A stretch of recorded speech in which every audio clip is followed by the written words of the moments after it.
പവിത്രാണാം പവിത്രം യോ മംഗളാനാം ച മംഗളം ദൈവതം ദേവതാനാം ച ഭൂതാനാം യോ അവ്യയ പിതാ യദ സർവാണി ഭൂതാനി ഭവന്ത്യാദി യുഗാഗമേ യസ്മിംശ്ച പ്രളയം യാന്തി പുനരേവ യുഗക്ഷയേ തസ്യ ലോക പ്രധാനസ്യ ജഗന്നാഥസ്യ ഭൂപതേ വിഷ്ണുർ നാമസഹസ്രം മേ ശൃണു പാപഭയാപഹം.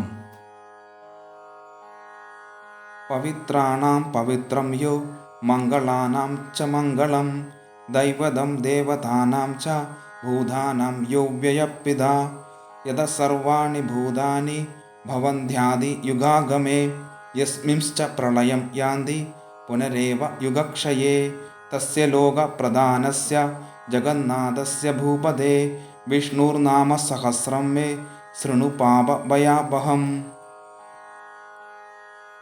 മനുഷ്യരെ പരിശുദ്ധമാക്കി തീർക്കുന്ന തീർത്ഥങ്ങളിൽ വെച്ച് ഏറ്റവും പരിശുദ്ധമായിരിക്കുന്ന തീർത്ഥവും മംഗളങ്ങളിൽ വെച്ച് ഏറ്റവും മംഗളമായിരിക്കുന്നതും എല്ലാ ദേവന്മാർക്കും കൂടി ദൈവമായിരിക്കുന്നതും സർവഭൂതങ്ങളുടെയും സൃഷ്ടികർത്താവായിരിക്കുന്നതും ആരാണോ,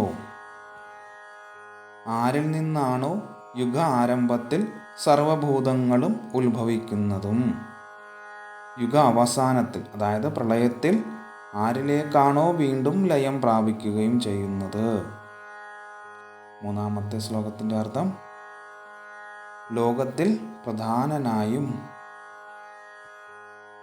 ഈ ലോകത്തിൻ്റെ നാഥനും ലോകത്തിൽ പ്രധാനനുമായ ആ മഹാവിഷ്ണുവിൻ്റെ സഹസ്രനാമങ്ങൾ യുധിഷ്ഠിര നീ എന്നിൽ നിന്നും കേട്ടുകൊള്ളൂ.